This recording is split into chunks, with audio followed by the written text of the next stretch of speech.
Kia ora, I'm Ian Harvey, founder of Collective Intelligence, and this is Stuff That Matters Now.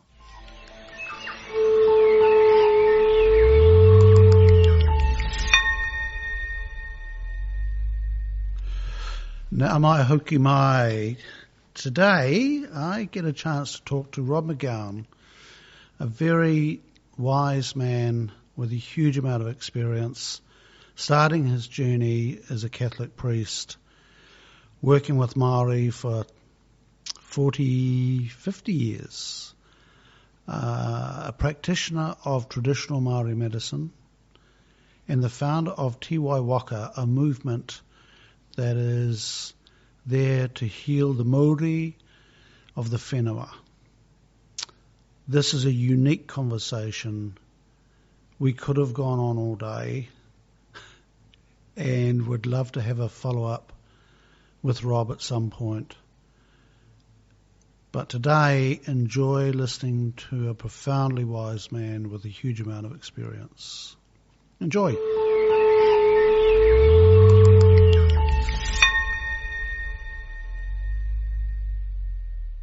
Welcome back, everybody. We are in Welcome Bay, the rural part of Te Awanga, and I have got the great pleasure today to be with Rob McGowan. Good afternoon, Rob. Kia ora. Kia ora. And I said to Rob, how should I introduce you? And he said, well, I'm a split personality. So welcome to a split personality conversation this afternoon. Rob, I'm really excited by this conversation. You're an interesting bugger, and you've done a lot of different things, an interesting conversation. I'm really interested to hear your background. And I'm really interested in what you're working on now, which is really interesting, exciting, and really important, I think. So, so before we get going, Rob, good afternoon. Who are you? Good afternoon, Harv, and sometimes I really wonder myself. Yeah, because as you say, life has been, it's an unexpected journey. Just to quote Tolkien, you know, my given name is Rob McGowan, but I remember as a 5-year-old, I used to be called Bobby. And one day, on my 6th birthday, my parents lined all the kids up and said, he is not to be called Bobby anymore. His name is Robert. But in actual fact, I'm more often known as Pa McGowan or Pa Ropata. Because the last 40, nearly 50 years, I've been working within the Māori side of the Catholic Church, and Pa is the name they give for a priest. And so, whichever name people like, I'm quite happy. And of course, people say other names, but best I don't hear those. But they're probably true. Silly old whatever, you know how it goes. Rob, you started, no, I don't know this, but you were a Catholic priest, practicing Catholic priest for a long time. Yep. Yeah, so I trained at Green Meadows as a Marist priest. That's in Hawke's Bay, where the mission station is now, and mission vineyards and things like that. Mm-hmm. That was set up in the 1880s as a training place for priests. It started off at Miani, and then that place was quite flood prone before they messed up all the rivers in Hawke's Bay. Yep. And they cut up the seminary into big bits, put them on the back of traction engines, and carted them to the present site and reassembled them. And that was at about 1910, so it was quite a feat. So I trained there. The training was really quite monastic. You know, we got up 5:30 every morning, hour and a quarter in the church, hour and a half before we had breakfast. And so on and so on and so on. And so it was a 7-year training program. But because we're sort of being trained, a lot of the priests end up in the Pacific Islands or working with Māori and stuff. You needed lots of practical skills. And so we were also expected to learn how to cook. So by the time I left there, I could turn on a 3-course lunch for 100 people. So it wasn't as if we're doing how to boil eggs. Yeah.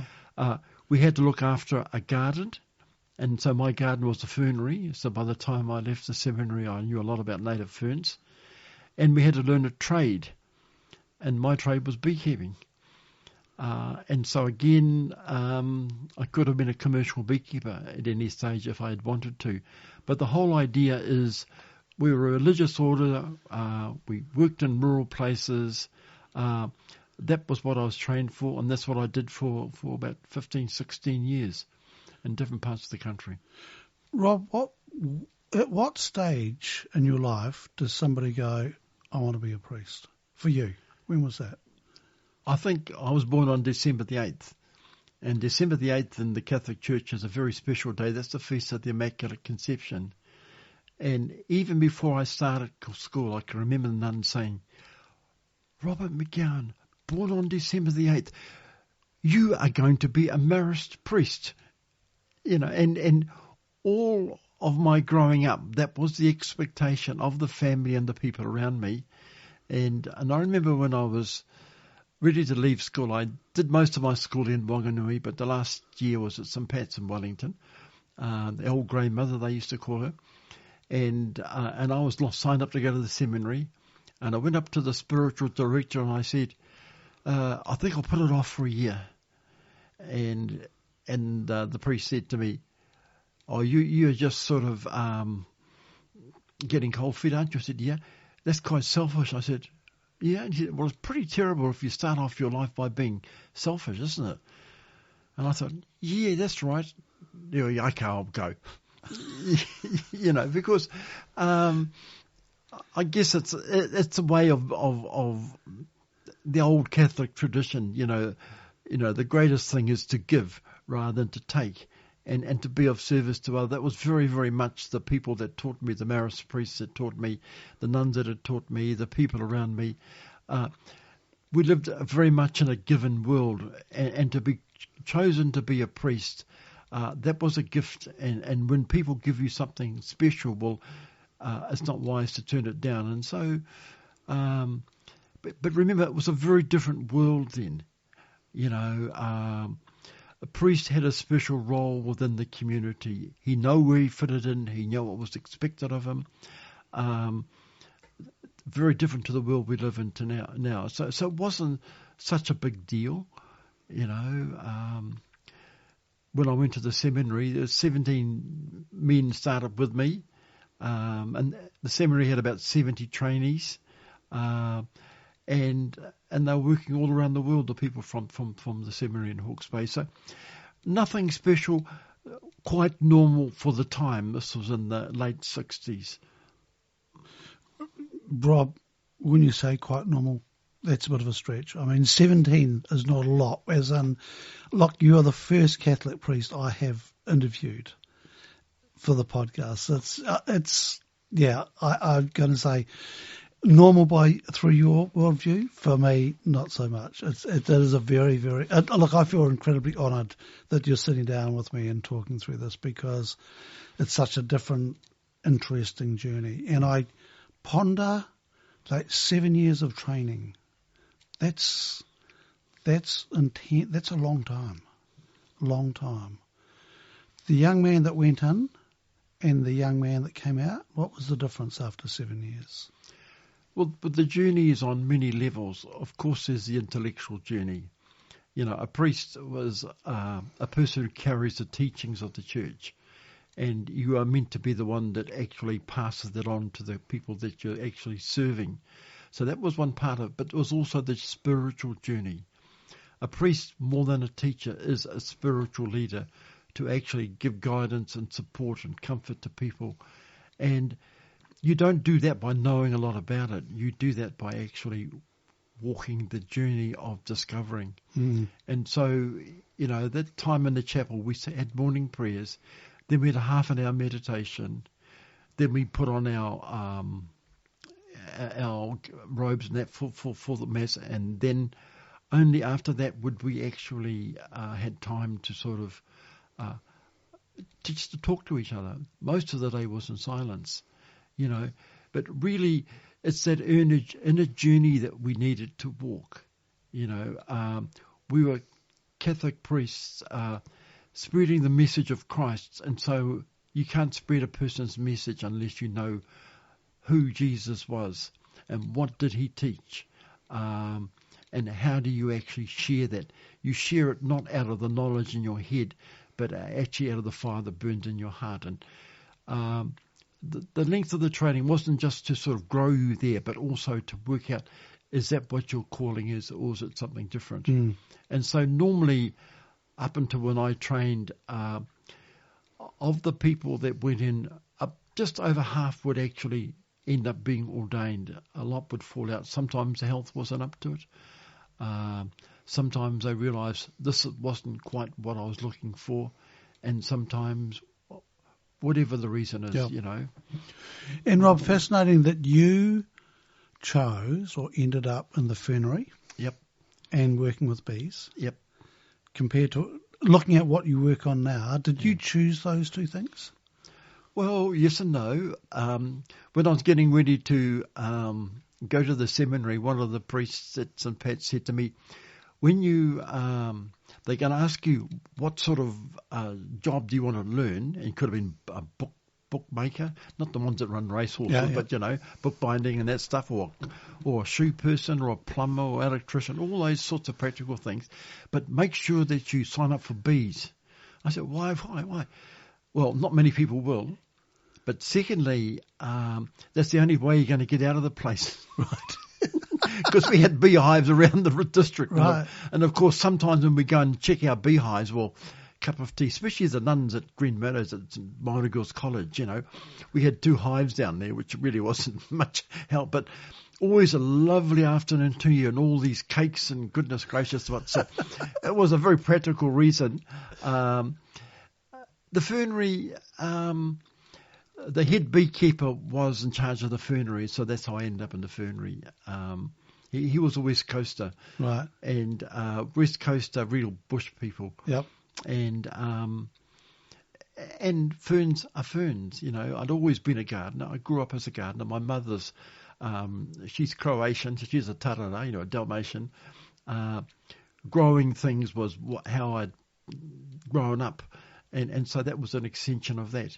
And again, the fernery gave me the chance to escape the seminary from time to time. Right. But it wasn't off to go to the pub or anything. It was just to get out and get into the bush or whatever. Rob, after that training, how long before, what's the next stages that you go through once you go through that initial training? Once you sort of, normally, and it happened to me, you're given a temporary appointment just to find your feet. And so I went down to Taradale. So having been locked up in Green Meadows for the best part of 7 years, I actually graduated a mile down the road. And that was a huge disappointment because I really wanted to go to the South Island because I'd never been there much. Yep. And then they sent me to Wanganui to become a Māori mission priest. And they told me very much, your main purpose in going to Wanganui is to learn to speak te reo and to understand Māori ways of doing things. That's your number one priority, not so much the work as a priest. And so, okay, I did what I was told in my own way, very passionately. But, you know, I'd spent 7 years in a seminary. I didn't want to sit in front of books learning to speak a language. And I thought, well, maybe I can learn from being with the people who still spoke the language. And one of the culture groups was making pupu. So I thought, well, if I could go and help them, well, those old dears will be talking Māori and that's how I'll pick it up. So, okay, I thought, okay, I'll come and help. And then time came to get some hariki, get some flax. Oh, Pa, all the men were working. This is back in the early 70s. There was full employment. And during the season, everybody had a job that wanted them. So I got the job of taking Auntie Rua up the river to cut the flax from Ranana. And then worked with the people learning how to make pupus and things. And in time, the old lady started to sort of teach me more and more. And the key was really, I knew the plants, you know, and so that really started me on that journey. And at the same time, you know, you think learning the language is learning how to say kia ora and so on. there's another whole level that the people started to teach me that I wasn't aware of. I mean, how do you see the world through the eyes of someone who is Māori? And so gradually, the people took me with them into places that often people who are not Māori don't go. I remember one Saturday morning, every house I went to, they'd gone to Rātana. Because that was the big celebration of Rātana at the end of January, their big day. And I thought, oh, well, if they've all gone to Rātana, so am I. And next minute here, I was driving into Rātana Pa. And I thought, oh, shoot, what am I doing here? And anyway, then I got up to and they had sort of their policeman there. Oh, open your boot. What for? Oh, make sure you haven't got any alcohol in there. I'm a blooming priest. I don't cut around. But anyway, That's right. Carry on. So they're checking you. Well, these guys didn't know what a priest was. So that was a bit of a shock. And I was driving through this park, and this, 20 or 30,000 people would gather for this big hui. Yeah. And we're looking at, hey, who's this young Pākehā priest driving? And I was looking at, oh, good. Where do I turn around and get out of here? And then I heard a voice, "Yeah, Pa, what are you doing here?" And the postmistress was actually from the Whanganui River, and her mother was one of the kuia that had been looking after me, and so she introduced me to people, and I was very quickly at home, and because the people who really became my teachers came out of the same movement the Rātana Church did, something that I was totally unaware of. And that actually opened a door to me to a whole world that I didn't know existed. Even today, people wonder why aren't Māori actually drawn to the Catholic Church or drawn to Christianity in a way that actually aligned with mainstream Christianity. I began to find that out. Which is what? Well, the thing is, if you go back to the origins of Christianity, Jesus wasn't a Pākehā. He was more like the Arabs today, really. The Semitic sort of type of religions. And his followers, they weren't actually academics, didn't do 7 years training. They were fishermen and all those sorts of very ordinary types of people. But very early on, Christianity grew within the Roman Empire, and in time became the religion of the actual of the Roman Empire. And that passed on through the ages, so that the religion actually was the teachings of Christ, but actually expressed through the culture of the people who carried the message. And that message that came to New Zealand was the Christian message. But in actual fact, it was really quite... it was as understood by people who were European. Interestingly, the early Catholic priests in New Zealand were all Frenchmen. And later on, when the Irish started to arrive, they petitioned the bishop, send us some proper priests, not these Frenchmen. We can't understand them. The French way of being Catholic and the Irish way of being Catholic are really quite different. But the funny thing, and this only just occurred to me really quite recently, when Shay Wilson rung me up, and I just sort of woke up this way, I wrote this stuff down. And he said to me, "Yepa, our young fellows are having difficulty connecting to Jesus. What can you tell me?" And I said, "Oh, I'll read out to you what I wrote down this morning." And it was exactly what he needed. And basically the message was, don't talk about the Jesus that you find in the church. Talk about the Jesus who was a carpenter, whose mates were fishermen, and tradesmen who lived in a little village in the back blocks of the Jewish world. Talk about that person, because when the Māori, when the Anglican Church translated the Bible into Māori, which they did very, very early on, the people recognise the Jesus that the Bible talked about, not the person who has the Book of Common Prayer. Right. It was the Jesus who actually knew about growing wheat and sheep and all that sort of stuff. I reckon that those early Māori understood the Christian message better than the missionaries that brought it to them, who were often city people who had never actually lived in that world that the Bible spoke about. It's interesting, Rob. I've never read anything about Jesus that I haven't liked. He sounded like a really good bloke. Yeah. You know, he sounded like a really ordinary guy that did some really good stuff. Yeah. And wasn't, hung out with some very, very basic people and was quite happy doing that. Yeah. Yeah, and that's the thing about it. Christianity is not some intellectual journey. Christianity, in actual fact, should be an expression of your connection to the world around you, and you're part of it.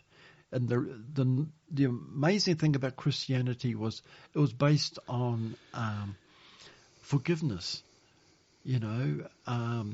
giving rather than taking. The young man that asked you, what do I do? Love your neighbour as yourself, love the Lord your God, all your heart, and your neighbour as yourself, It's a very simple, beautiful message, and based on love, based on forgiveness. And that's really the Jesus that we find that somehow we don't find so easily when we go into our big churches, because really, they had a big bust up at the beginning. I'm sure they don't use that word in the Bible. Between the Jews who became Christian and the Greeks who became Christian. And the Jew says, well, if you're going to become a Christian, well, you have to actually also become a Jew.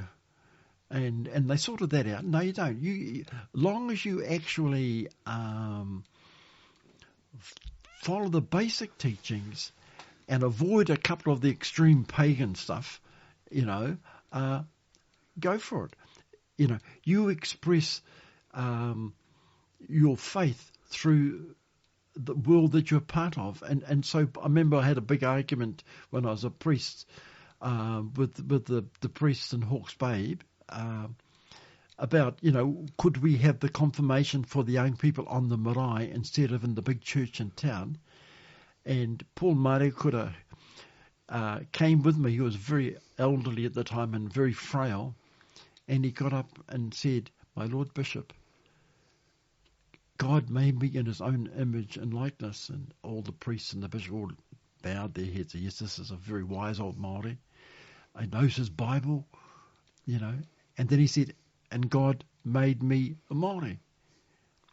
When you give to God, you give out of the depth of your heart. So was the missionary saying, well, actually God doesn't know anything about being Māori, so you have to do it in a European way, and that sort of stuff like this. That God is Māori. So if I'm a Māori, I worship God by being a Māori, not by pretending that I'm an Irishman or a Frenchman. And that sort of shut the whole meeting down, I must say. And we had our confirmation. But the battle is still on. The Catholic Church is a bit like the New Zealand government. The government will pass really good laws. Te Awanga is a very good example of that. And then the bureaucracy that runs the government backpedal faster than you and I can ever run, Oh, no, can't do that. Or, no, the thing about it is, if Christianity is going to make sense today, let's give it expression in a world that relates today.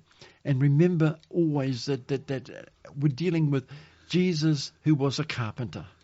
Jesus, who went to a wedding with his mum and helped out when they ran out of wine because he cared about people.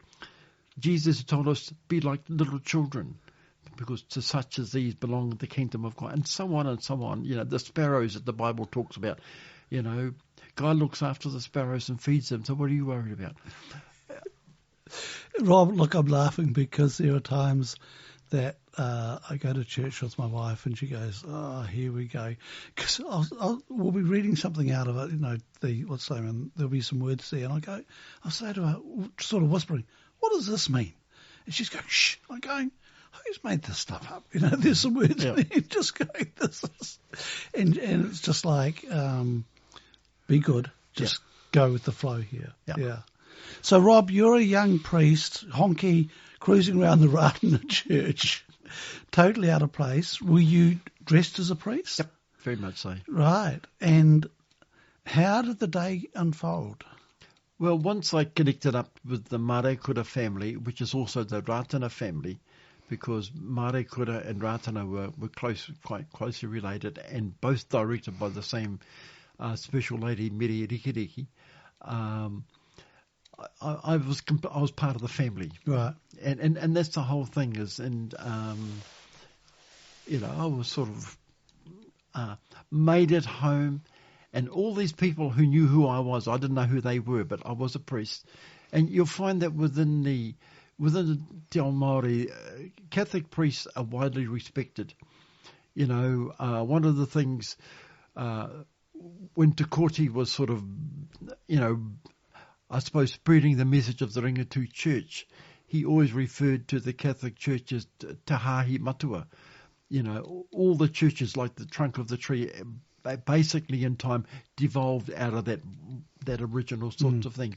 So, within Māori world, there is, especially back then, real respect for ministers of religion, because they were the ones who ministered to the tahawaira, the spiritual side of things.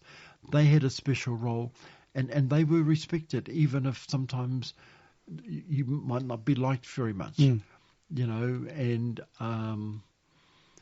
I was lucky that I sort of made friends early and got on with people, so that was good.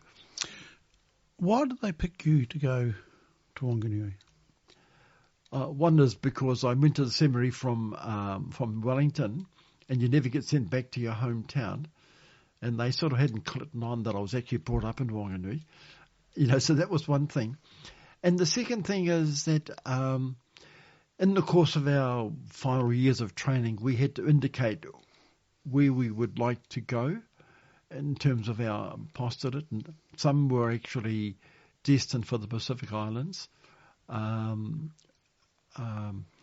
And they sort of expected I would head over that way as well. But I thought, well, I didn't see much point in that, because the island people are very, very Christian people. And all the pagans I could see were in New Zealand, so I shouldn't go over there. They are very, very Christian people. And then I did expect that I would end up in a college teaching, because the Marist priests ran a number of colleges through the country. But I sort of had an inclination that I would like to work with Māori, mainly because growing up in Wanganui, all sorts of things, the connection to the natural world, all of those things were part of my imagining what the Māori world was like. And because nobody else volunteered, probably that's why they put me there. Right. And so and just paint for us, when you talk about Wanganui, where in Wanganui? Mostly we lived in town, where the police station is now. When we shifted to Wanganui, that's where we lived. Yep. Until they shifted out to build a new police station, and then to Wanganui, and then to Aramo, which is in one of the outer suburbs. So we're only a 10-minute run from the farmland and country and things like that. Wanganui, the river dominates your life. Somehow the river sort of does something to you, and that very much was affected me anyway. Mostly in town. I did spend a week at Jerusalem as a 12 or 13-year-old with the nuns up there, but by and large, I was a town boy. I wasn't a country boy. And so you mentioned Che Wilson before, because you connected and learnt a lot from Che's family over the years. That's right. Where did that happen? The people that I was sort of working with, making the pew-pews, were connected to the Maramatanga, the movement that had come out of Mare Kura's mission going back to the 1920s. And so they said to me, they're having the rā. Rā is a Māori word for a day, their special day, up at Ohakune. Would I like to come? So I asked my boss, and he said yes, to my surprise. Although I did overhear him saying to some of the other priests, let the boy go up there. They don't speak any English up there, so you won't understand a word of what's going on, so you won't come to any harm. And so that's how I ended up at Ohakune. And, God help us, because you're the priest, you got to sit on a certain place, and the people that brought me up there, they were out of reach. Right. And they said, you can do the night prayers. Oh, my godfathers. So I pulled out my book and started reading the prayers. Everybody joined in, and that gave me a bit of a shock, and then, of course, the talk follows. So you finish your prayer at 7 o'clock in the evening. The bell always goes bang on at 7 o'clock. You have your karakia, and then you have your hokamoimiti, which is your thanksgiving, and really, you'd say in modern terms, the sharing. And so basically people would talk within the context of that date. That was always set for a special occasion, what the date means and where things were for them within that context. And it was all in Māori, beautifully spoken. I could pick up occasionally a word here and there, and never and again someone would whisper to me what was going on. But that was the beginning of the journey, and literally you'd be in there for some hours, there would not be a word of English spoken. And that was in like 1975, the first time I went to that, and things have changed differently now, but that was really the beginning of the journey for me. To me, you speak beautiful reo. Your te reo is I've heard you on video and YouTube. And how did you just pick that up, or did you get formal training? Mostly picked it up, but what the old people said to me at Wanganui, they gave me this little red book. They said, learn this book off by heart. And by the time you know what's in the book, you'll know everything you need to know. But when you listen to the Wanganui people saying their karakia, their prayer, they don't just say it, Hail Mary, full of grace. They chant it, O e Mary. And if you mispronounce things, you break the rhythm and it falls to pieces. And it's really, I think they said you will learn your reo through the karakia. And it's not just the words of the karakia, but it's the rhythm of the karakia. And so I used to drive along chanting these prayers out loud, because you're driving along, well, no one can hear you.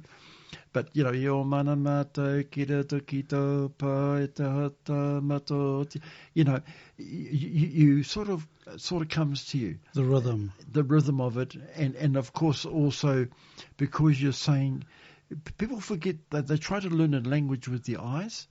You best shut your eyes and learn with your ears. Yeah. And it was, and some funny things happened. Like I had my little book and I read my little book. And then I went up to Parikino one day and it was to this other marae and there was no power. And I didn't have a torch. And I thought, how do I get on now? I don't know how to say the prayers in the dark. And it made a fool of myself. But people were very pleased the priest had come to say their karakia, so paiana. But so then I really started to learn, So next time I got caught out, I would actually know my karakia. I wouldn't need a book. And then, of course, without reading, you get it right. When you read something, you actually read it as your eyes see and your memory tells you, not as you've actually heard it. But, and so... It's interesting, Rob, because I'm taking classes at the moment with Te Reo, and took classes originally in 1994, and it didn't go so well. Anyway, I'm back there again now, and it's lovely. Every session is started with a song. Yep. And it's fascinating with the song, that rhythm thing, because I Rarity who was teaching us, and I struggle with my R's, rolling my R's, and but I said to him, "Why are we starting with a song every time?" And he said, "That get the rhythm, get the rhythm, get the rhythm. It's the same song, Yeah. I'm actually starting to enjoy the singing now because you do get into that rhythm. And somehow it's a gift of the language. You can always tell a book learner because the words are sort of separated and they sort of found artificial. Whereas when you hear someone who's learned through their ears, there's a different sound to the language altogether.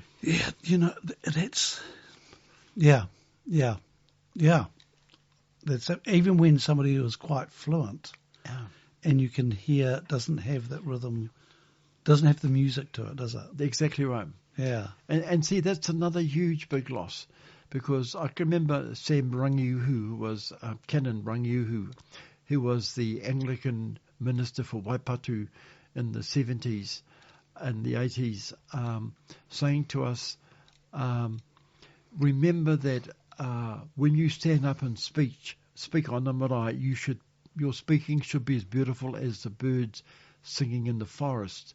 And that's why they call you he manu kōrero.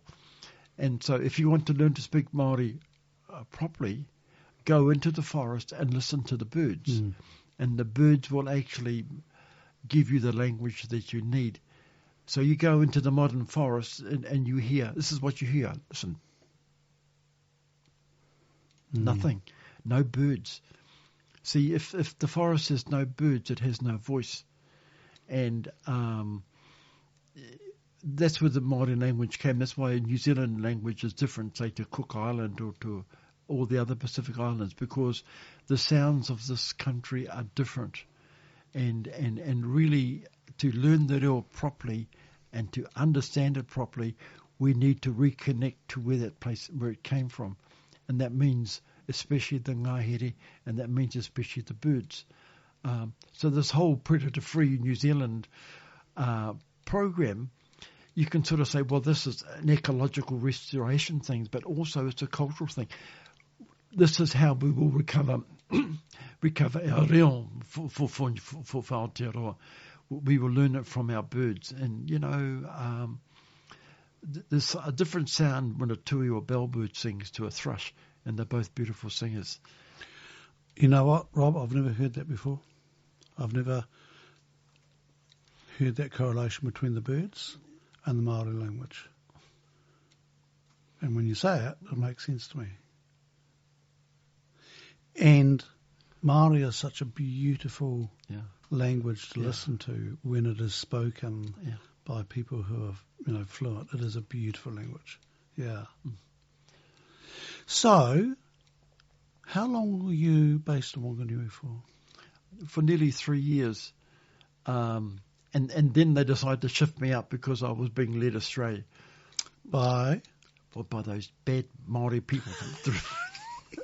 That's literally what was happening, and I remember I told them, I'm getting shifted, and they, no, you can't go, we haven't finished teaching you. And I remember Bishop Steeden turned up at Jerusalem for something very special, and they petitioned him, and he said, well, it's a marist decision, I've got no say. So they organised a petition and sent it off to the Marist Provincial in Wellington, and I think he got the impression that I'd organised it. And anyway, so I remember getting dragged before him about this petition, and I said, oh, what petition? And well, he quickly realised that I actually hadn't have a clue what was going on, but they shifted me all the same. But by that stage, the damage had been done. The damage has been done. Shall we say that how it is with a little bird in a cage, that someone had left the door open and I'd got out, because in actual fact, the only sort of priest that I wanted to be was the best possible priest. I realised that I'd stuff up time and time and time again. So I thought, I'm going to immerse myself in the Māori world so that when something happens, my reactions are not too dissimilar to the people that I'm actually serving as a priest. And so for some years, my parents, my family didn't see much of me because I thought, regardless of if I'm going to be a good priest, that's how I have to do it. That was I suppose, well, for my mind, that was exactly what I was expected to do, but that was a little bit further than what most people normally would do. And that, in a certain sense, put me out of step with a lot of my colleagues, really. Some of them were really beautiful Māori speakers, and some of them were very, they're very committed people, but I sort of gone overboard a bit, I suppose. You know, basically, I wasn't even into golf or all that sort of stuff with the clergy get together to sort of help each other along. You know, you can do all sorts of things if you've got good support. And the golf days that the priest had really were the support network that they had. But somehow I sort of, you know how it is young, you're sort of a bit black and white. I didn't see the benefit, and I didn't try and actually become part of it. You know, so it was as far as possible an immersion into Te Ao Māori, into the Māori world, and that led me on my journey because the church was trying to reform itself. We had the Second Vatican Council, and began by Pope John the 23rd in late 1960s, carried on by Pope Paul. And then they started to put English into the liturgy, into the masses and things. And then they said, "Well, we don't need Māori anymore because everyone speaks English," and there was protest to that. And so they said, "Okay, but the priests, the prayers used in the north were different to those used in the bottom half of the North Island southwards. So let's have one version of the Māori prayers for everybody," and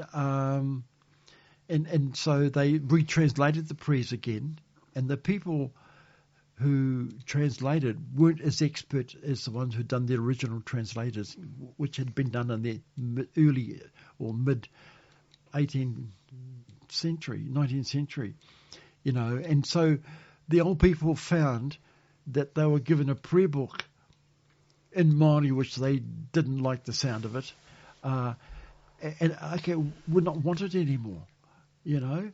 And so really bringing the prayers in Māori alienated the old people, and so we started the prayer, and the priest that actually was my boss was initiated it, but we took it up from there.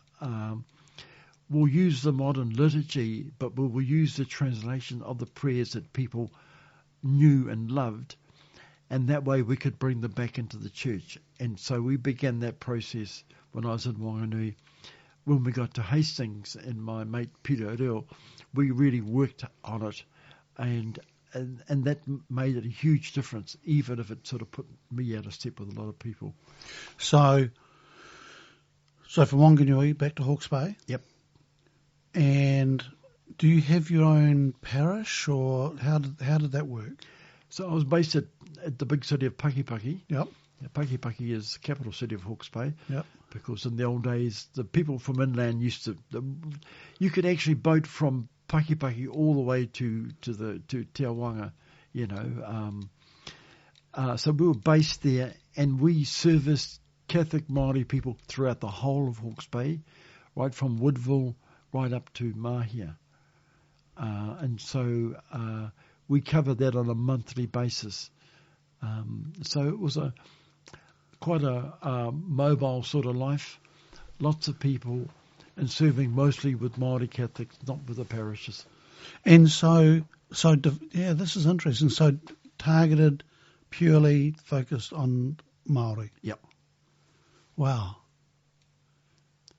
That would have been a really interesting and quite different than Whanganui. Very different. Whanganui sort of had their river, and they'd retained their mana because of that. Hawke's Bay people really, really had lost most of their land very, very early on, and even the actual Ngāti Kahungunu ki Hatatanga people were basically almost landless. Yep. And that hurt actually lived with the people.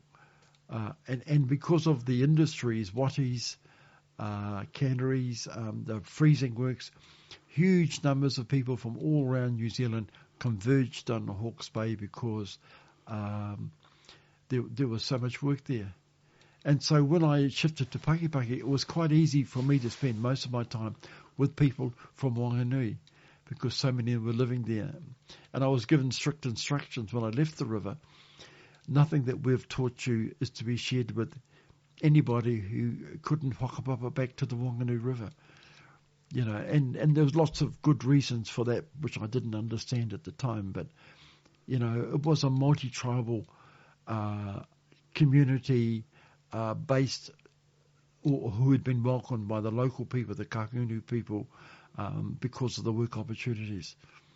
Because, you know, towns like Flaxmere were based around Whakatū, weren't they? There was, you know, just that was, and a mishmash of, and look, I heard this term recently talked about Māori as pot plants and how they were just taken out of here and moved over here and moved around and lost their connection and became quite, what's the word? Not as centred to their land and so forth, and that would have been such a different gig. You would have dealt with some pretty tough things through that period, Rob. You know, the beginning, like the gang situation, began in places like Flaxmere. You know, and inevitably you sort of were involved with that, and so a lot of the people who were very much involved with the church, the kids became senior members in these gangs and things, and so there's a whole lot of stress within it.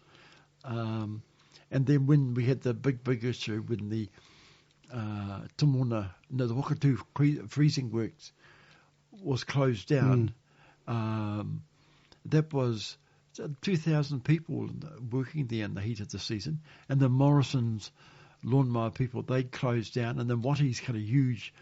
So within the space of a year or two, Hawke's Bay had lost 3,000 or 4,000 jobs, you know, and so those are tough times and tough on families. Yep. And they didn't go back to their families. They didn't go back to where they came from. They stayed there. Well, what was there to go back to? You know, run down rural areas without enough land to actually make a living, no jobs. And none of the comforts, you know. At least in Flaxmere, you had power to your house and water. Yep. You know, and there were schools handy. You know, so New Zealand changed drastically after World War II, and the Māori population was basically, like so many country people, had to migrate into the city. To find work and to find somewhere to stay. So,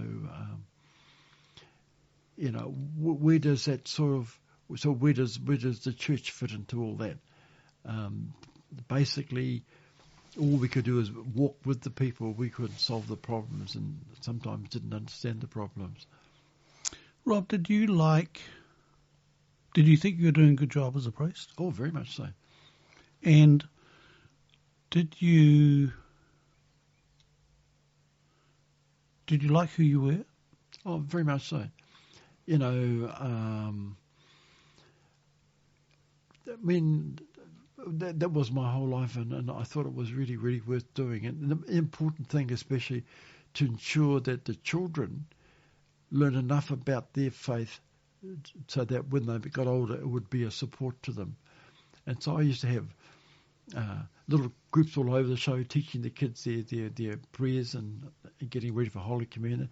And then I started doing confirmation groups. So I'd end up with running youth groups and all sorts of things. And different organisations really, well, as I thought I should do, and making many, many special friends all over the place, really. Mm. And how long did you stay in Hawke's Bay for? I had 9 years here. Right, so it's a big chunk. There's a big development. A very, very big development. In the last 3 years, I was the priest in charge. And so that was another experience. I'm not sure if I was very good at being in charge, but I did. As a priest, Rob, what were you really good at? What was your thing? I think, number one, I really could connect to people. And number two, I think basically I was able to be simple and clear and positive, and that's what people responded to. Yeah, well, and all the time thinking. I had a little, when I got made in charge, things weren't going all that well. So I had a little think tank of people, of about half a dozen people. The only thing they had in common is that they were original thinkers. And we used to meet from time to time to try and plan our way forward, because we realised that we're going to have to sort of do things differently if we're going to sort of hold the people together. So really trying all sorts of things. The development of the Māori prayer book was one of those big things. I found early on that you can quote the Pope's encyclical, his letter that he sent out from time to time on serious things, just a bit like these papers the Parliament puts out, that because the Pope said something, it didn't actually make much difference. It says here there's one on evangelization, spreading the gospel. We must reach out to the different cultures, but not in a decorative or sort of superficial. We've got to really express the gospel through the depth of that culture, which is exactly what Paul Marekura in the Maramatanga had always said. But that wasn't welcome. Right. And we're accused, and me especially, of setting up an apartheid system within the church. That would have hurt. Oh, certainly it hurt. And the thing what really made me decide, hell, I can't carry on as a priest anymore, was one day when one of the Ratana Kaumatua here in Tauranga, who I'd got to know quite well, he said to me, I was always taught to be wary of Catholics, even though my tupuna are all Catholics before Ratana turned up. But since I've got to know you, I think I'll become a Catholic. I said, well, no, don't do that, because my way of being Catholic, you won't find that too much in the church.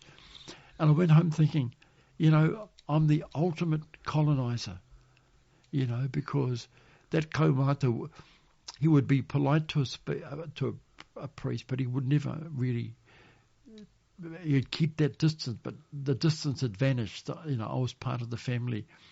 And so they'll accept from me what they wouldn't accept from most other clergy. And I thought, what the church is asking is for you to become a good Catholic. In this case, you basically have to stop being Māori. And so you're taking from a person, like, for example, saying, take all your clothes off and run out into the sun or into the frost. We were stripping people naked and expecting them to be happy by giving them clothes that didn't fit. That if we're really going to give glory to God, it's out of the depth of who we are and where we're from and where we're going, rather than by actually copying something that arrived in a boat from another country. And that really, that little conversation was my turning point. I'm doing more harm than good. I better back off and have a think about this. Rob, that's a big jump in the conversation from Hawke's Bay, Yep. where we liked ourselves, we liked what we're doing, Yeah.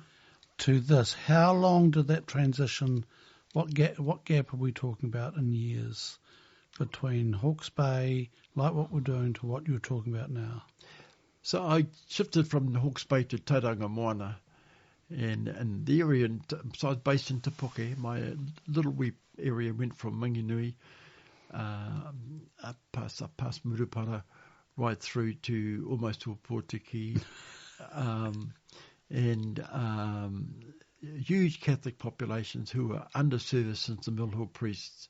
The Mill Hill priests were the priests for the Māori in the top half of the North Island, and they had shifted out or been moved out, and the people were left bereft, and so I had to sort of do my best to meet the need that came from that. And that was quite a revelation to me, because Kahungunu was just basically one iwi, but Mini Hapu Whanganui was the same.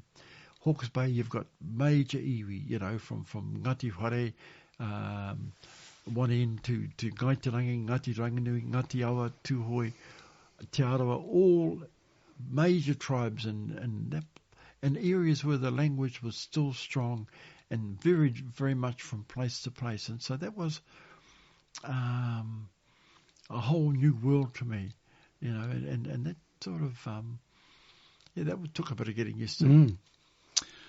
So going back to this revelation or this doing more harm than good, yeah. Was there a lead up to that conversation? Because you could have that conversation, ignore it, and move on. So was there a lead up to that moment?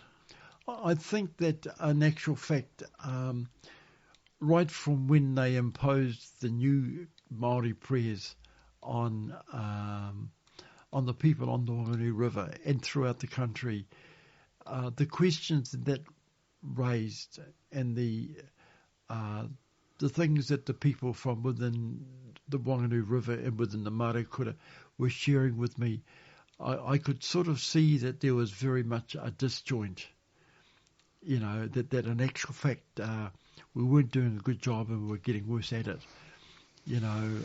And part of my training as a priest was in anthropology, being a little bit more aware of the dynamics of people and culture and things like that.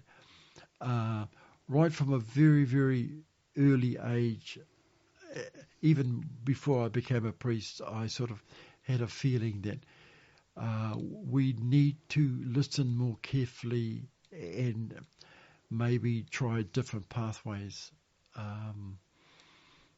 So it was a journey. Mm. But with all those journeys, I wasn't terribly confident as a young person.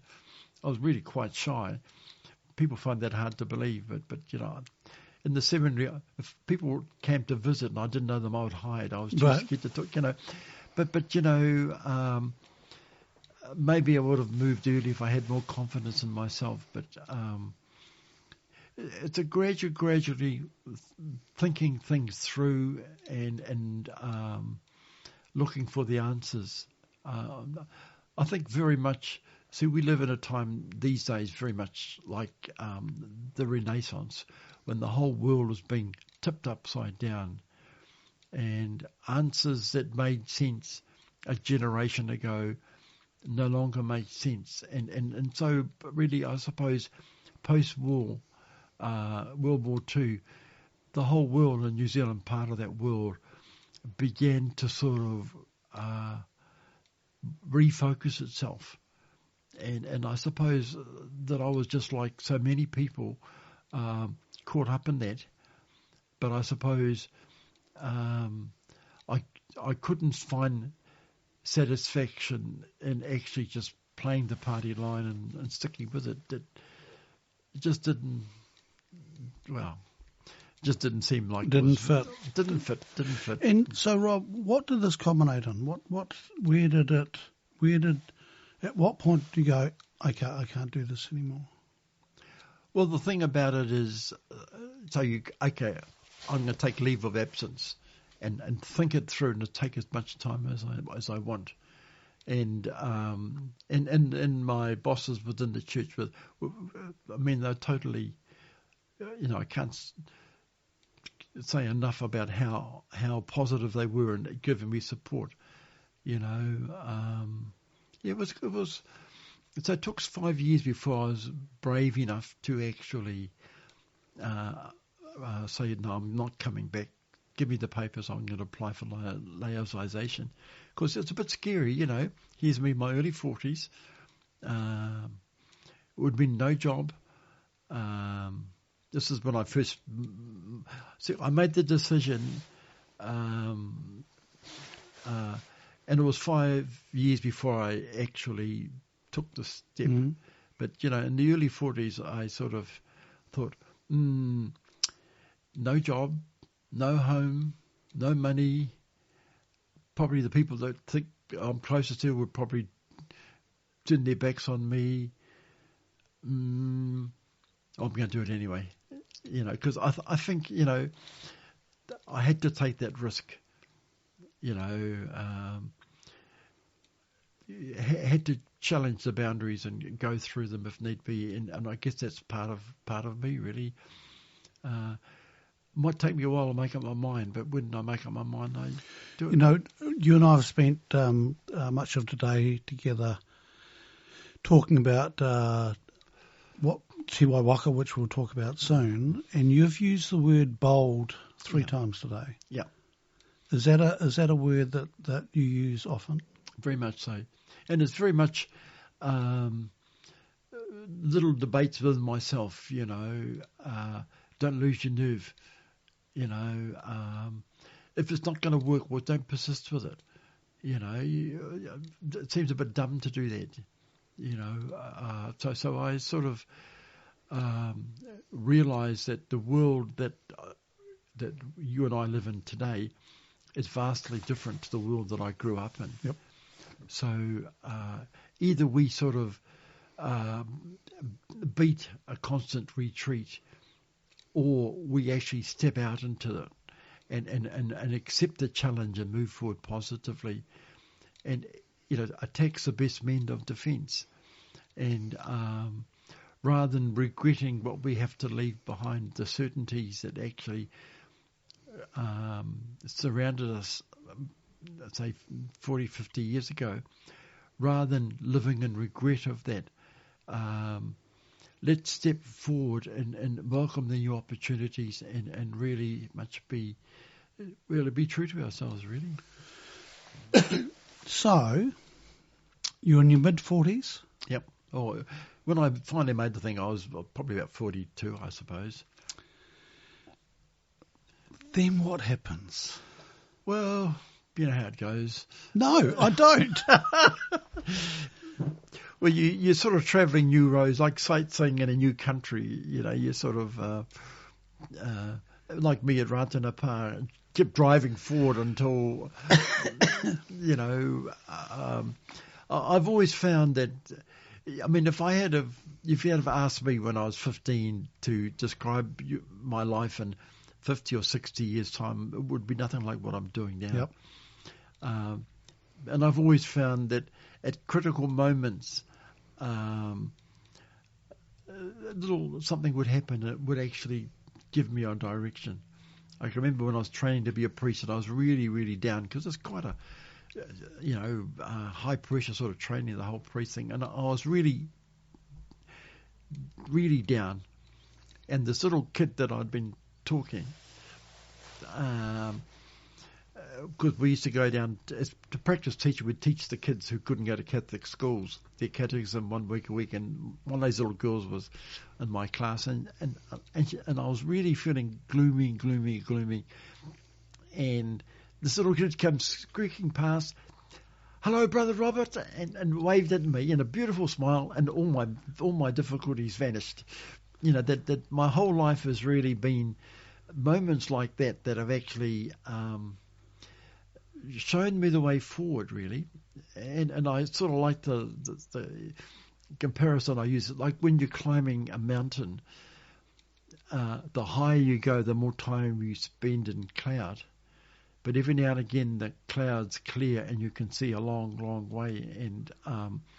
And so I've always had those moments that have actually directed me.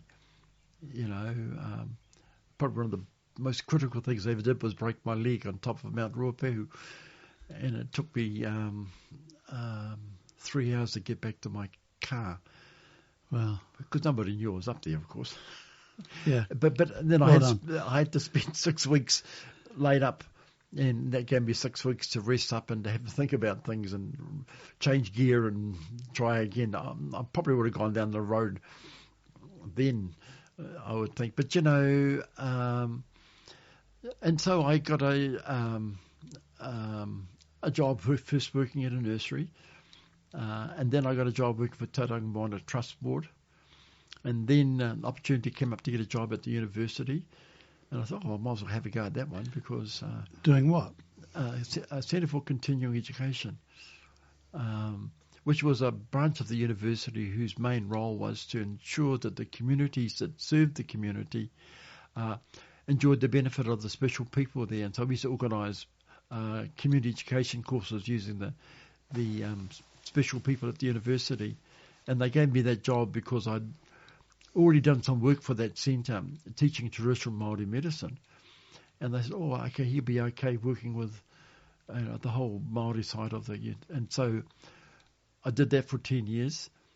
And, hang on. So just go back. Yep. You just mentioned the traditional Māori medicine. Yep. So had you picked that up at that point? I'd been taught that in Wanganui. And then...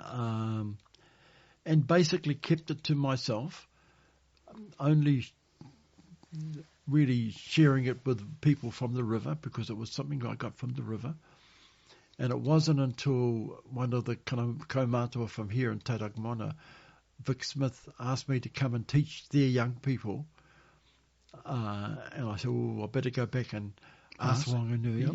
And, if we had a week, I could tell you the whole story. But anyway, basically the way was cleared for me to start teaching. And that really led me into the university. And I thought, I'll go to the university. I haven't got any degrees. I only studied for 7 years. You get nothing.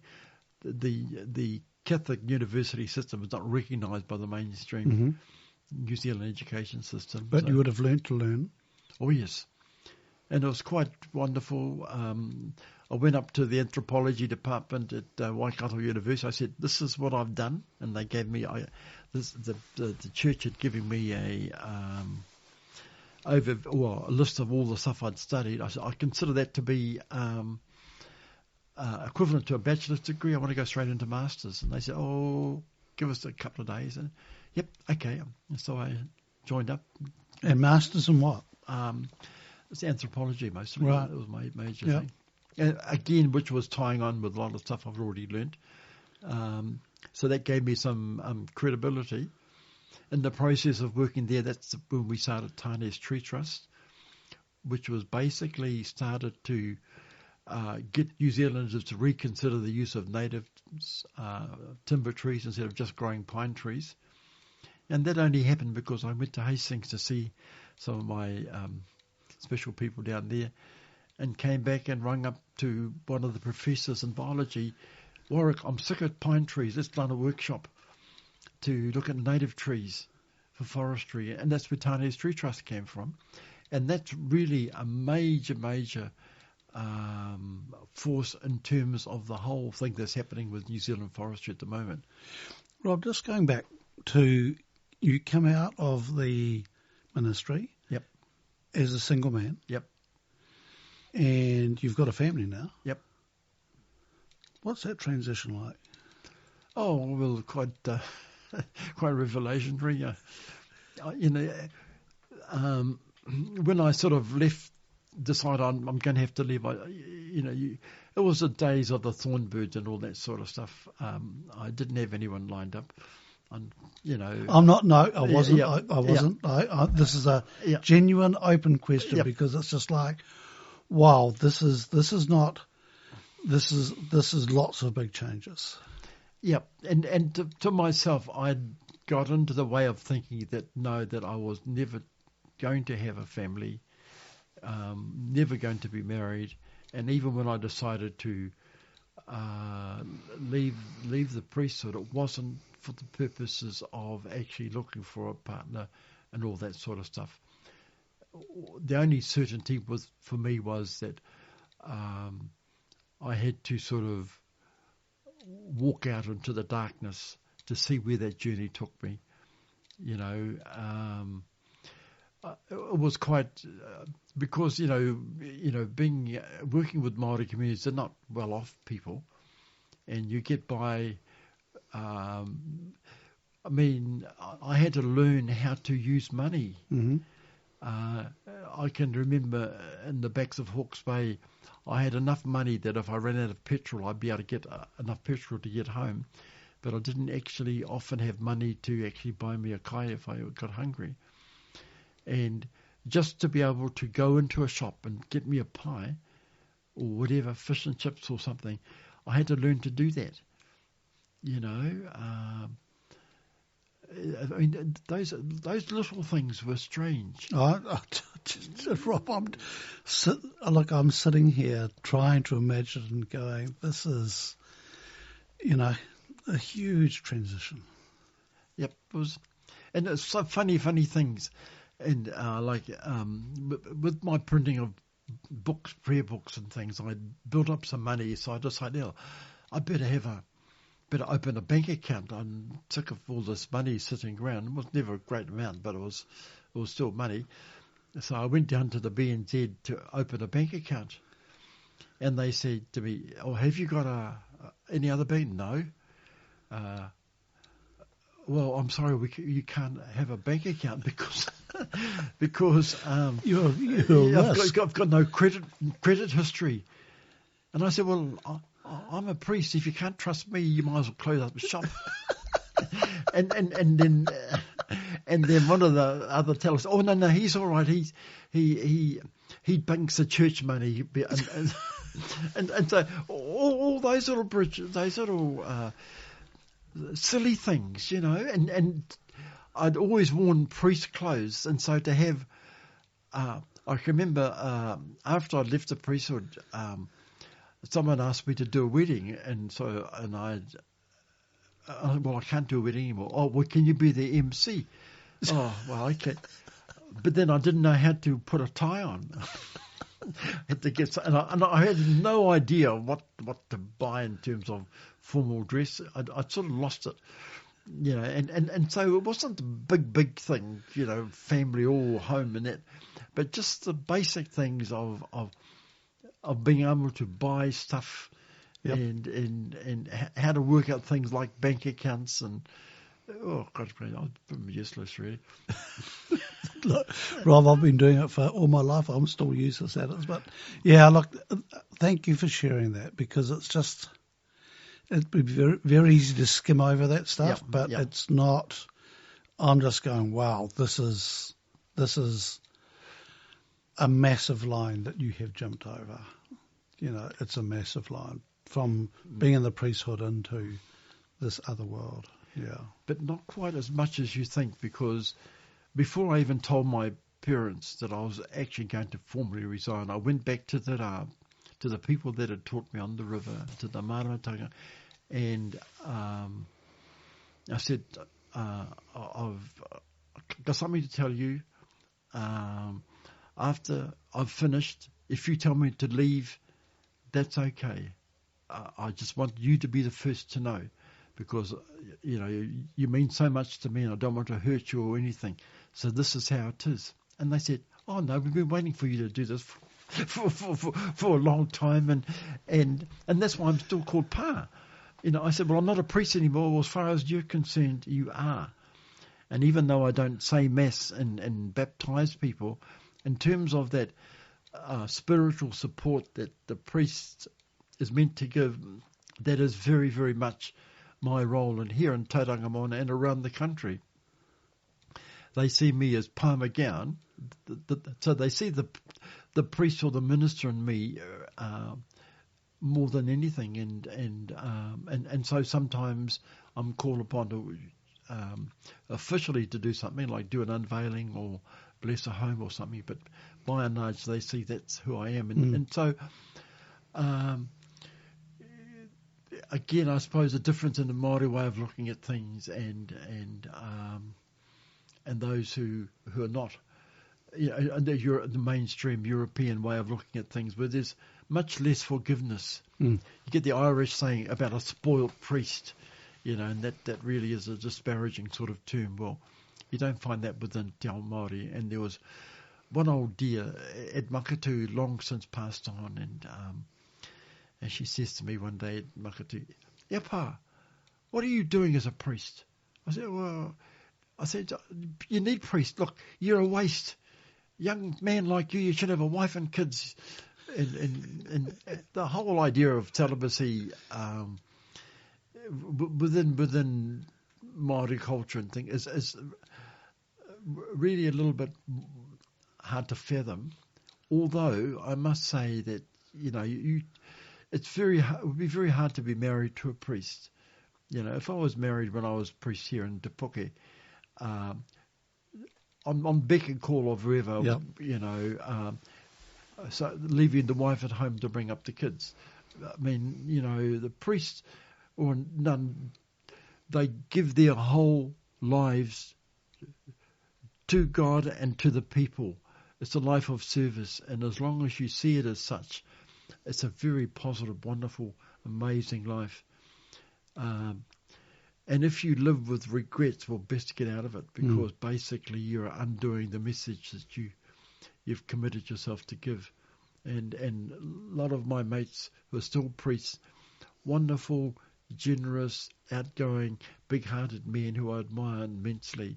It's just that I felt that, you listen to the wairua, to the calling that you get, that I felt that I was called to sort of walk a different life. But in many, many sense, I'm a better Catholic than I ever was, really. Isn't that interesting? Yeah. So, Rob, I mean, I could talk to you all day, and you're an interesting bugger. And I'm just looking at this and going, we need to not speed it up, but I'm really interested in the work you're doing now, and you touched on it when you talked about this 10 years at the university. Yeah. So just moving through that, because I'm really interested in what you're working on now. It's really important. So through that, you learned this traditional Māori medicine called Rongoa Māori, yeah. Yep. And you were teaching that at university? Yeah, well, teaching it through non-credit courses, so it's community-level courses rather than a formal university Teaching program. it to who? To whoever would want to come. It wasn't sort of aimed at a specific talk. Continuing education had quite a wide range of clientele, and the basic aim really was to enrich the community. And who was turning up? All sorts of people. Many Māori came because they'd always wanted to learn, not have had the chance. Lots of people involved with herbal medicine would come, and a number of people who were basically just wanting to broaden their education. A number of medical people came, doctors, nurses, physios, all those sort of people. It was really quite a good cross-section of New Zealand. Initially, the majority weren't Māori, and I suppose initially people came out of interest. Gradually, as the years went by, things changed. Many more Māori sort of came. Many people are sort of looking for other ways to manage health and healing. And again, I suppose our delivery has changed over the years as well. So, you're not Māori. Yeah. How did Māori feel about you teaching their practices? Initially, many people were quite happy about that because they knew who had taught me. In the 90s, it was a pretty touchy sort of times and some people strongly resented it.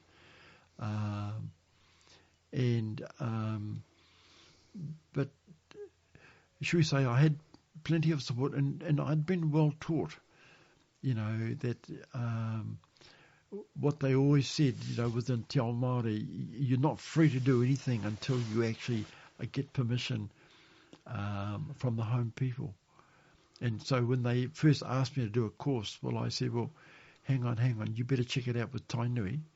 And if they say it's okay, okay. Otherwise, no. And so by actually very carefully, accepting those tikanga, I was actually, the way was cleared for me. And through my church work, I had very strong networks, because Māori generally are not as hung up about churches. The fact that you are a Catholic or an Anglican or a Ratna or whatever, that doesn't really have the same boundaries that would be within the non-Māori world. And were you, through that university, through that teaching, were you picking up more knowledge as time went on? Oh, very much so. Yeah. And the other thing about it is that working within the university, courses that we're organising, getting a much, much better understanding of New Zealand ecology and a whole lot of the dynamics that were happening. It was a very, very enriching time for me in terms of my better understanding the bigger and wider world, and often we would get quite extraordinary people to host them through the university, world-leading thinkers with all sorts of ideas. And so, the universities can be a very enriching place. All sorts of people come through there. And if you take notice and listen, you can really get a lot of good food for thought and for your own development. And I made the most of that.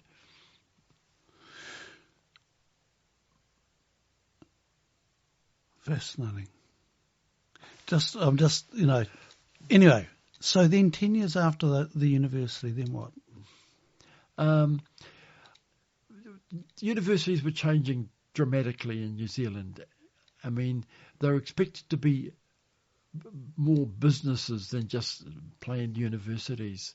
And I could see that, the Centre for Continuing Education was really major, had a major part in actually developing Waikato University, because remember there was only 4 universities in New Zealand: Auckland, Wellington, Christchurch and Otago. And then they developed Massey in Waikato. And so Waikato had to sort of really market itself. And continuing education was a really good way of doing that. They'd send a professor out, say, to Whakatane or Tauranga or wherever, and give a lecture series and attract lots of people. And people would start sending their kids to Waikato instead of to Auckland or Wellington, But gradually the university got on its feet, and the role of continuing education wasn't seen as important. And more importantly, we weren't making enough profit, and I could sort of see that our days were numbered. In the meantime, because I'd kept in touch with the bush and kept learning, they established Ngā Whenua Rāhui, which is a Māori equivalent to Queen Elizabeth Trust. It's about conservation covenants on Māori-owned land. The person that the first full-time employer, Mike Mohi, I knew him and his family from Hawke's Bay. He got appointed, and he said to me, in more or less his exact words, they gave me the job because I'm used to running fencing contracts, but I think I should know something about the bush, so how about I come up for a couple of days and you teach me. And so from the beginning of Ngā Whenua Rāhui, I was involved, initially helping Mike, sometimes running workshops for landowners to connect them to the natural values of their ngahere, their forests and things. Sometimes to do eco reports and stuff. Before you can get a covenant, you've got to get an assessment done. And so sometimes I would do those assessments. And they kept saying, oh, why did you come work for us? Well, in the end, I could see that as the best offer, and so I ended up working for Ngā Whenua Rāhui and still do. This is many years later. Yeah. And, Rob, this has led you to your work, and I want to focus now on this movement that you've got up and going, Tiwaiwaka. Yeah. Which is the combination of that I can see of lots and lots of different threads from right back to that work on Wanganui and all the way through to now. Tell us about Tiwaiwaka. Tiwaiwaka, again, is another expected development. Like everybody else, I'm aware of what's happening around the environment, that the world ecology of the planet was deteriorating, that human persistence was at risk. And like so many people, I was sort of troubled by it and not quite sure what to, how do we deal with this? Because the political situation of the world didn't seem that there was a political will or the likelihood that could be properly addressed. And basically, really, the Tiwaiwaka, I didn't have any movement like that in mind. But I went one night when I was asleep. I woke up in the middle of the morning and wrote all this stuff down. This is 3 o'clock in the morning. You know, when you wake up with stuff buzzing in your head, you've got to do something, otherwise you can't go back to sleep. So I wrote all this stuff down, went back to sleep, woke up in the morning. Oh, that's pretty good. Hey, gee, I didn't recall doing it initially. And that was the Tiwaiwaka principles. And because really the thing was, people could hear the whenua, the land, crying. And it wasn't just like, you know, you can hear wind moaning through the trees and all that sort of stuff, but more and more people were saying this, that they could hear this crying coming out of the land. And I could hear it myself, and you know how it is when someone, please help me sort of thing, but not in words. And I never told anyone because I thought, yeah, they always knew I was nuts, but this absolutely confirms it. But anyway, I wrote this down and told only one or two very special people. Then I actually took it back to the people that had taught me, to say, this is what happened, this is the experience I've had, this is what I wrote down. What do you think? If they accepted it, that's good. If they said, oh, don't worry about it, that's the end of it, thank goodness for that. And so I went back to the rā, this time I was at Mihiroa, Marae at Pakipaki. And the response was, well, as soon as I finished it, one of the girls got up and sung a waiata. And basically the whole message of Tiwaiwaka was in that waiata. And it was an old song, well before I was born. And basically the message was, this is what we've been trying to tell you all along. You know, at last the pennies dropped. That really, in a way, that the Tiwaiwaka is something that's come out of the Mārekura Maramatanga. And it's a message given because of the times we live in. And if you look at the movement of, say, Mārekura, of Rātana, of the other Māori prophets, always these messages come, and they come from the most unlikely of sources. See, neither Mārekura or Rātana were great chiefs with extensive whakapapa. They were just ordinary people. But, you know, they say the Wairua Tapu picks whoever. It picks the most unlikely of people, and that's how these things come. And so that was the origin of it. And basically it's just a set of principles to guide us into the future. You know, the Māori prophets are not about telling you the lotto numbers. They're about they can see a long way ahead, and they actually develop pathways for people to follow to reach that far distant goal. And so to sum it up, and these are only recent words, we are not going to find the answers to today's problems out of the thinking that created them. We need a fresh start based on different priorities, and that's what basically Tiwaiwaka is. Because, you know, New Zealand's been dominated by the need for economic development. We've done so much development and damage to our environment because we need to develop our resources so that we can pull our weight in the world, and so on and so on and so on. And Tiwaiwaka challenges that completely. All of life depends on the earth. All our water comes out of the earth. All our food comes from the earth and from the sea. So isn't looking after the earth the number one priority, not looking after economic development, because economic development depends on the resources the earth provides. So look after the earth first, and then it can always provide. If we ignore it and destroy it, where we get our life, and you look around Tauranga, all the houses where there used to be orchards, some pretty dumb things are going on. So that was the first thing. And the second thing, and it's so obvious that it's stupid to say it, we're not the masters of the universe. We think we are, but we've only been around here about.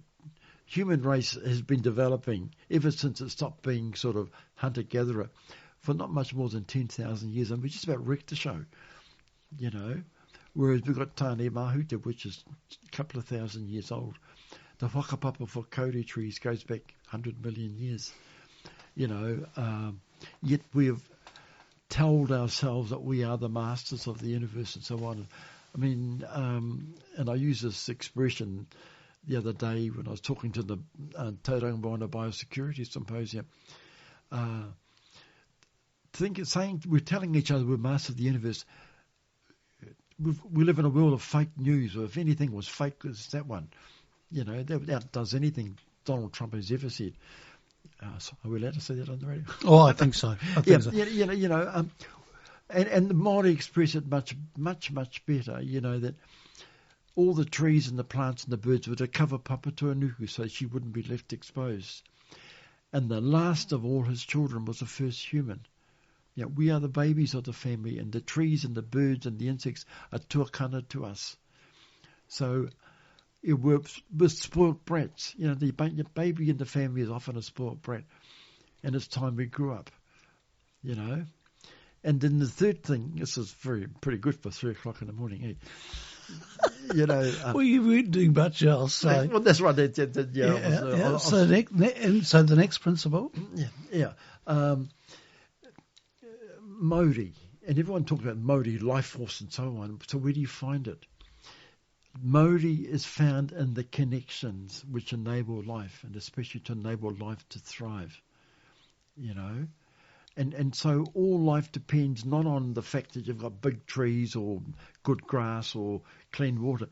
It's the fact that the whole world, everything around that keeps that land well or that water well or the whatever, are all connected and interrelated, which is the Māori way. It's all hokapapa, it's all connected as a living family. And like a forest isn't a big tree who's Lord and Master of all the other trees. It's a whole lot of trees and plants and insects and birds and microbes all standing together so that they can be well. The forest world is a very wee sort of world, And so our role as humans, there's number 4, is to care for that Māori. And look, Rob, the interconnected piece today, we saw a beautiful example with the kauri that you have planted here, and seeing one that is maybe 6 or 7 meters tall, and another one planted at exactly the same time, which is 3 meters tall, because they're in different situations. Yeah. And who's going to end up with the biggest tree? Who would know? Because when you start thinking 2,000 years, depends what comes next. Yeah. And it's sort of, the more we can grasp how interconnected everything is, the more secure our standing is, because interconnection doesn't mean you can take from everywhere, but also it means you give everywhere. A society, a community isn't because everybody, ripping off each other. A community is unity, it's togetherness, it's sharing, it's reaching out.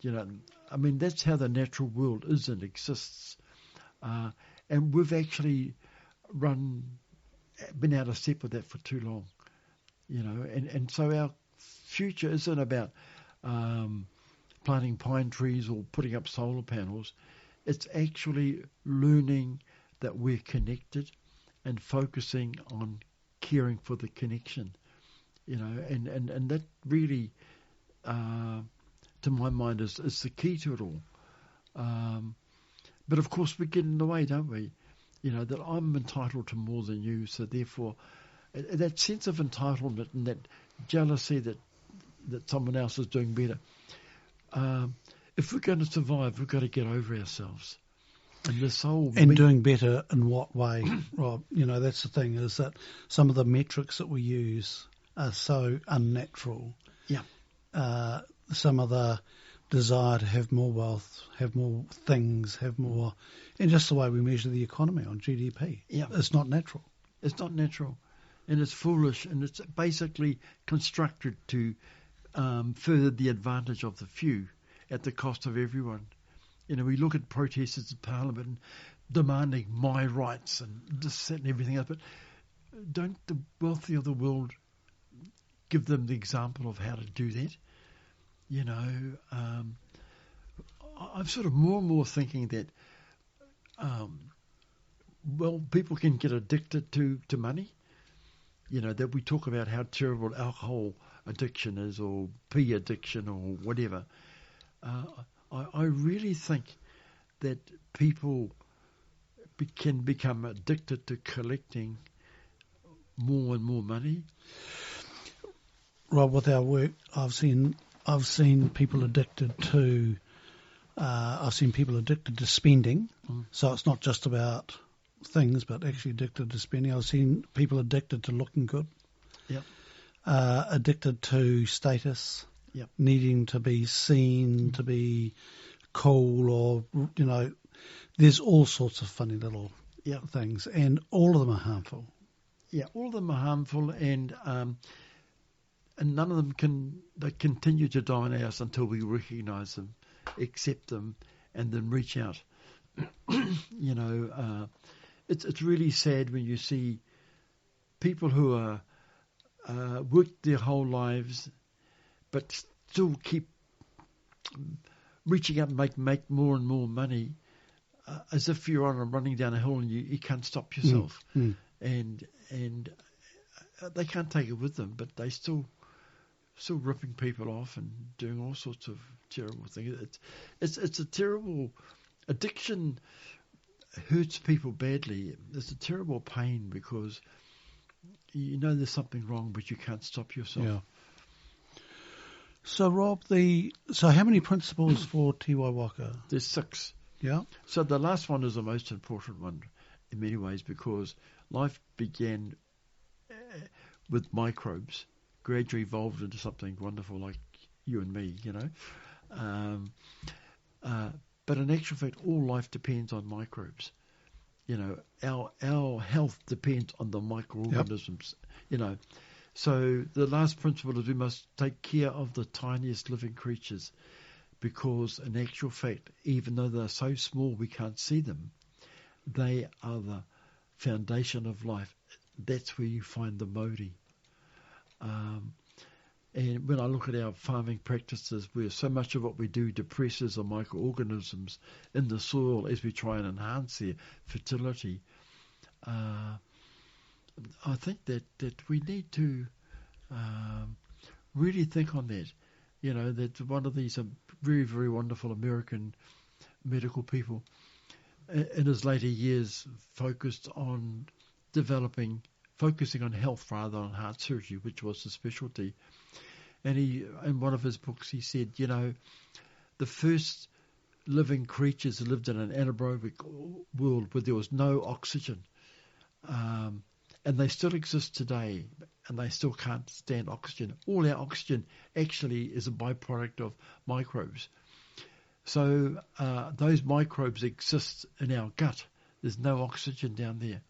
So are we the kings of creation, or are we just the homes that the microbes have constructed for themselves?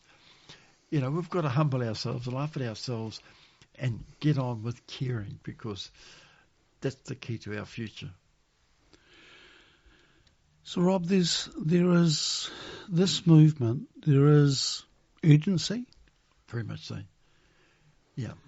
And balanced with that, there is some hope. Well, and that to me is I suppose where I've got to at the moment, because I do a lot of work on the whole ecology and stuff like this. A lot of work in terms of some of the fascinating botany of New Zealand. More than most people, I realise how much our future is in jeopardy. So that's the urgency. We've got to get on with it. You know, United Nations has said our loss of biodiversity is a great risk to mankind because we need the whole network of life to sustain life. And so I'm sort of very aware of that. But somehow I just can't stop feeling hopeful about the future, that we can completely turn this around. And really, Tiwaiwaka is just a little start. It is a movement. It's not an organisation. Plenty of wonderful organisations around. But so many wonderful people doing their best. Often they're conflicting so much with each other that they actually dilute or even hide their message. Yep. You know, really what Tiwaiwaka hopes to do is weave all those people together so that we can actually work together to create our future. You know, that to me is what Tiwaiwaka is about. And, you know, in the little book that we wrote, people from all different backgrounds, races, ages, whatever, histories, all working together, each with their own gifts and everything, so that we can all be well. You know, our differences are our gifts. You know, if we only had people like me in it, we wouldn't have many people at all. But all the different cultures and religions and jobs and histories, all connected, working together, following those principles so that actually we keep our feet on the ground. You know, to me, the tragedy of the modern world is that most people have lost touch with the earth. Most people don't really know where their food comes from. You know, the kids up the road, they've got a teacher in the paddock little school that meets after school and give kids a glimpse of where food comes from. And little kids saying, so milking the cow, so where do you get green top and where do you get blue top and all this sort of stuff? You know, we're disconnected from Mother Earth. We need to restore that connection to actually ensure our future, and we need to work together. So we're sort of thinking of names for things. We want to have a little special people to carry the message. Well, the Tiwaiwaka is a special little bird, not a big bird, not a noisy bird, but a happy little chirpy bird. So we're going to call our ambassadors Manu Kōrero and our key people, kaipakairo, the weavers, the people who create beautiful things, bring things together, you know, so that we can work together. You know, I really think it can work. And all we've got to do, everywhere we go, people say, yes, I get it. Okay, well, let's do it together, and I reckon we can turn it around. I'm not quite sure how. All I can say is some absolutely wonderful people involved. Rob, look, it's been interesting today because we've looked around your property here with Tina Jenner this afternoon, and it's been fascinating for me seeing native plants I've never seen before, seeing native plants that I've never heard of before, seeing one of New Zealand's native citrus trees. I didn't know we produced a citrus tree. And the huge range of biodiversity you've got on this small block here is phenomenal.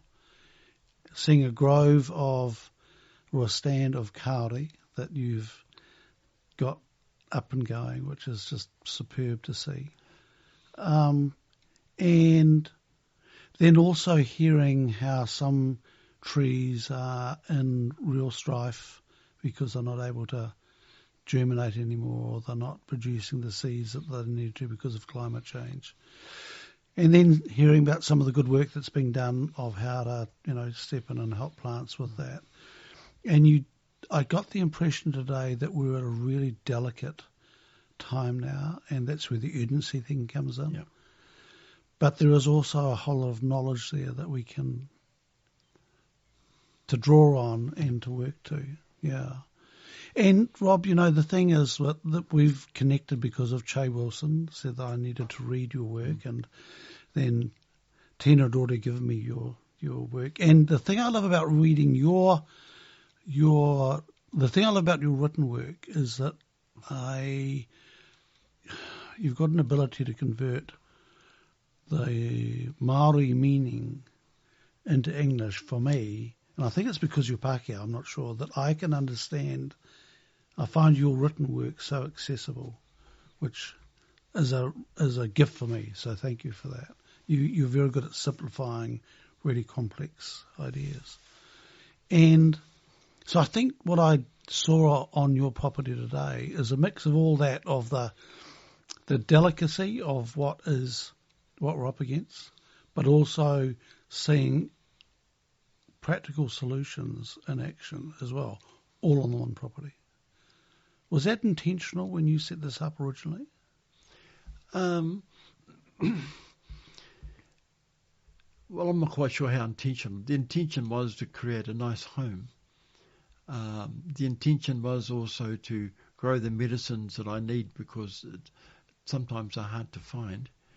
But the intention was also to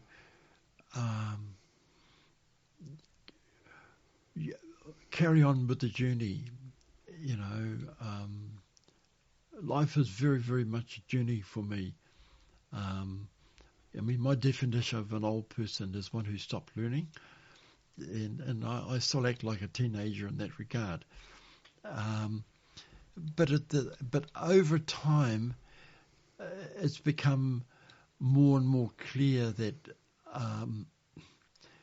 it's nice to create something beautiful. It's even better to share it. And so I'm sort of running out of steam now, getting a bit over the hill. Also to ensure that in actual fact the journey carries on in different faces and different ways in different places. And all of those things are part of it, but you'll see that I'm so enthralled with native plants that I've got daffodils and freesias all over the show that I just love growing all that sort of stuff. But in that growing, in actual fact, is a secret which in actual fact provides the key to our future.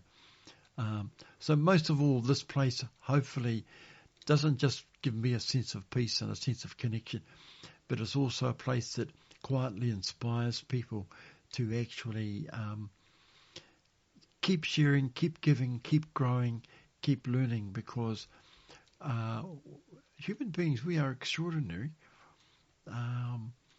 We just need to focus our energies and our abilities to create our future. The more it's an our and the less it's a mine, the surer the future will be. Lots of botanists talk about we've reached the tipping point. The kaleidoscope sort of, those dominoes are falling now, we can't stop it and that sort of stuff. But time and time again, I've been flabbergasted with the extraordinary ability of the land to recover, given half chance. I've been to places that have seen the most devastating of floods and fires, and gone back a few years later and just see them bursting with life again. I can't get over the hope, but at the same time as I hope that I can actually share that with lots and lots of people, so that we can actually build our future. Rob, I think that's a really great way to wind up this conversation. Before I do that, I'm just going to check in with you. Is there anything else you want to add that you haven't added? Well, I'm sure there is, but we've been talking for a wee while. We could come back again. We could come back again and to share the journey really, and to talk to more and more people. As I say, I'm more hopeful about this spring than last spring. And just looking at the buds and the flowers and things that are moving. I'm looking forward to the new spring and the new summer with more confidence than I did last year. So that's really, really good. And I might be just dreaming, but you look and you listen. The whole key, lots of people live in the home with someone else and they don't even notice it. They're sick. We're like that with Mother Earth, So I suppose the most important thing is remember that Papa Tuanuku is our mother. She needs our care. So we must always stay connected to her, watch her closely and care for her, because the more we do that, the more she can care for us. And that sums up the whole of Tiwaiwaka. Ka ora te whenua, ka ora te tangata. When the land is well, we are well. So let's not take her for granted. Let's care for her to ensure our future, really. And Rob, we've talked about this before, but I'm really excited about collective intelligence partnering with Tiwaiwaka and seeing what we can do together with this movement. It's amazing. I met some of your team today, which was very cool, and I can see the alignment between our journey with collective intelligence and where Tiwaiwaka is looking to go, and the principles are different but really aligned, and I'm really excited to see what comes of this partnership, Rob, and what the next steps are. And it's what I find fascinating talking with you is that you've got your learnings from a long time ago, and then your learnings with nature, and then mixed with the church, and your journey there is a fascinating mix. And to see that being expressed through you all the time is a wonderful thing to be around. Well, it's really, really good to connect up to you with collective intelligence, because that sums the whole thing, eh? It's not I am the genius and you are the student. No, we are, between us, we're pretty neat. Yep. And that's the whole key. Like paddling a canoe. Everyone paddling in unison. Man, can you go places? And I think we've been going around in circles a bit too much.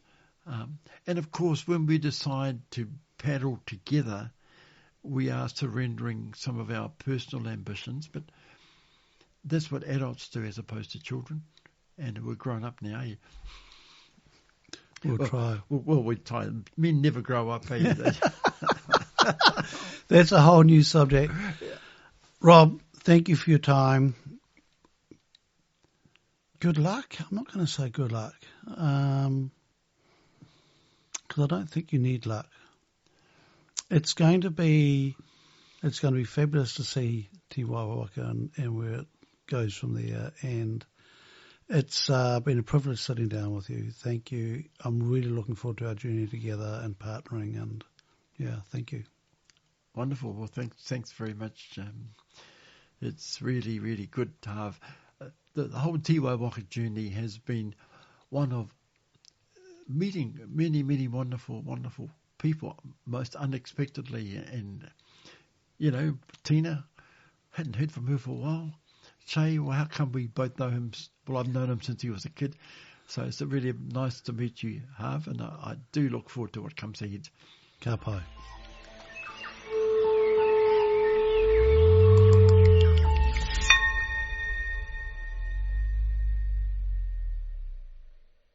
Thanks for listening in. We're Collective Intelligence, a one-of-a-kind people ecosystem that takes inspiration from Mother Nature. To find out how we reimagine leadership development, visit our website www.collectiveintelligence.org.nz. www.split-personality.co.nz.